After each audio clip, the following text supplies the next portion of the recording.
সাকিব অপুর কি আসলেই বিয়ে হয়েছে? সাকিব খান তো অস্বীকার করেছে তিনি যে অপুকে বিয়ে করেননি। আর অপু যদি হিন্দুই থাকে তাহলে সাকিব খানের সাথে বিয়ে হলো কিভাবে? আর হিন্দু মুসলিমের কিভাবে বিয়ে হয় সেটা আমি জানি না। আর এসব কথার পরিপ্রেক্ষিতে যেন অপু বিশ্বাস বলেছেন, প্রেমে পারিবারিক বাধাও আসে অপু বিশ্বাসের। মা কখনোই আমাকে নায়িকা ভাবেনি। কোনো একটা বিষয় নিয়ে শুটিং সেটে এসে আমাকে থাপ্পড় দিয়ে দিয়েছেন মা।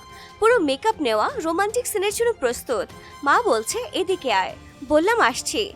আসছি কেন বললাম। উঠে গিয়ে সবার সামনে দুটি গালে দুটি থাপ্পড় দিয়ে দিয়েছে। ক্যামেরা বলতে গেলে অন। মেকআপ নেওয়া থাকলেও থাপ্পড়ের দাগ বসে গিয়েছিল। সেটাই সবাই বলছিল, আন্টি কি হয়েছে কি হয়েছে? সিনেমার নাম তোমার জন্য মরতে পারে। ভরা মজলিসে একে তো মারের লজ্জা, দ্বিতীয়ত মারের ব্যথা, তৃতীয় কথা যাকে পছন্দ করি তার সামনে ছোট হয়ে গেলাম না। এটা বিয়ের আগের ঘটনা। আসলে এসব ব্যাপার থেকে আমাদের বিয়ে।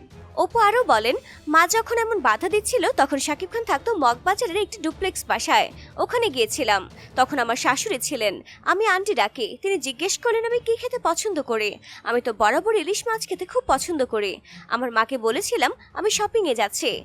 তো ডিয়ার ভিউয়ার্স, সাকিব খান, অপু বিশ্বাস আর বুবলিকে নিয়ে আপনার মন্তব্য অবশ্যই কমেন্টস করে জানাবেন। আর ভিডিওটি ভালো লেগে থাকলে লাইক, কমেন্টস আর শেয়ার করতে ভুলবেন না।